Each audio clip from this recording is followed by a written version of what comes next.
Esse final de semana que passou, eu fiz um concurso público para professor aqui do meu estado e eu me surpreendi, né, com o resultado. Das 40 questões que eu fiz, eu acertei 30 questões, né? É a segunda vez que eu faço o concurso e eu passo, né, o número máximo de questões da média que eles pedem, porque dessas 40 questões era para eu ter acertado no mínimo 20 para eu poder ir para a concorrência, né? Então eu acertei 30 questões, então eu acertei 75%. Sendo assim, pela lógica, eu vou para a concorrência de certa forma. No entanto, este concurso ele requer de uma redação também, de uma prova discursiva.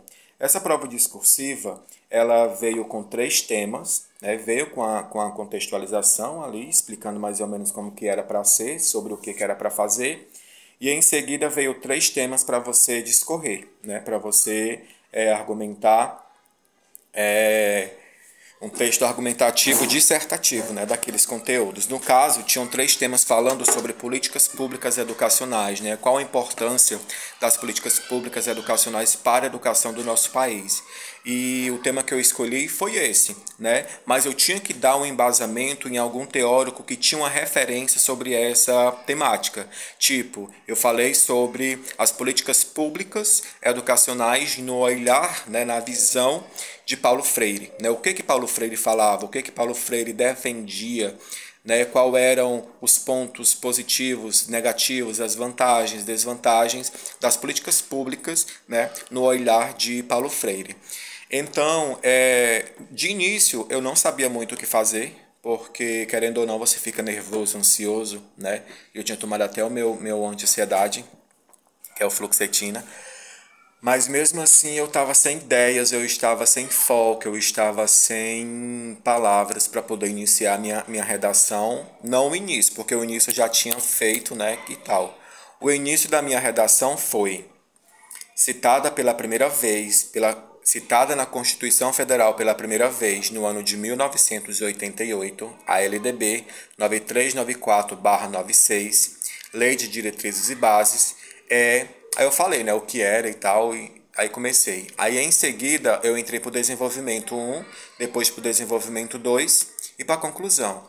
Né? Aí no desenvolvimento 1 eu já comecei a falar sobre Paulo Freire. Eu falei que Paulo Freire ele tinha uma maneira de alfabetizar, né, e letrar o aluno de uma forma diferente. Enfim, eu só sei que eu soube trazer um embasamento sem sair do tema, né? Lá no final eu concluí falando com uma das palavras-chave de redação, que é enfim, portanto, contudo, né?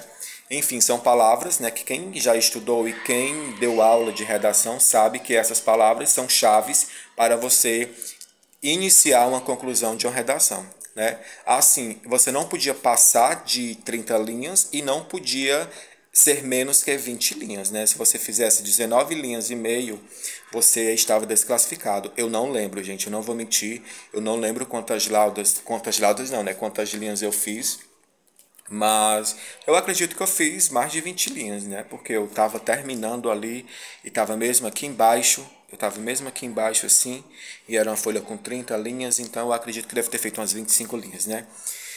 Estou confiante, né? Agora, nessa parte do concurso, a primeira parte eu já passei, que foi exceder 20 questões, né? E não ter zerado nenhuma modalidade, que era português, conhecimentos gerais e conhecimento específico. E agora vem a redação. Como eu tirei 30 pontos, eu tenho que tirar no mínimo 50 pontos na redação. Né? Lá no edital tem dizendo que os candidatos que não atingirem 50 pontos na redação estão desclassificados, ou seja, não vão ter a prova corrigida, né? A redação corrigida. Então, assim, vamos torcer para que eu tenha atingido além de 50 pontos. Né? Eu falo 50 pontos porque é o mínimo, mas eu não quero ter tirado esses 50 pontos, porque acredito que a grande maioria vai atingir, ou não. Né? Eu quero ter tirado uns 80 ou 90 pontos, né? Vamos pensar bem alto, ou 100 para eu juntar com os meus 30, então eu vou ficar lá na cabeça, né? Colocando a minha pós. Enfim, estou confiante, né? Esse concurso ele foi realizado pela Prefeitura Municipal de Chorozinho, que fica aqui em torno de 20 quilômetros da minha cidade, da minha casa. E eu passando, né? Se Deus quiser, eu não vou morar lá porque não tem necessidade, como eu tenho meu carro, dá para mim ir, vir todos os dias até porque eu vou ter ajuda de custo, né? Efetivo é outra coisa, concursado. E é isso, né? Vamos aguardar. Próximo mês sai o resultado da redação. E já para mandar os títulos também, né? E vamos que vamos. Que dessa vez vai dar certo. Daqui a uns dias eu mostro para vocês eu indo todo empaletosado para minha posse do concurso, tá bom? Beijão, curte, comenta, compartilha, copia o link que vai me ajudar bastante a divulgação desse vídeo. Valeu!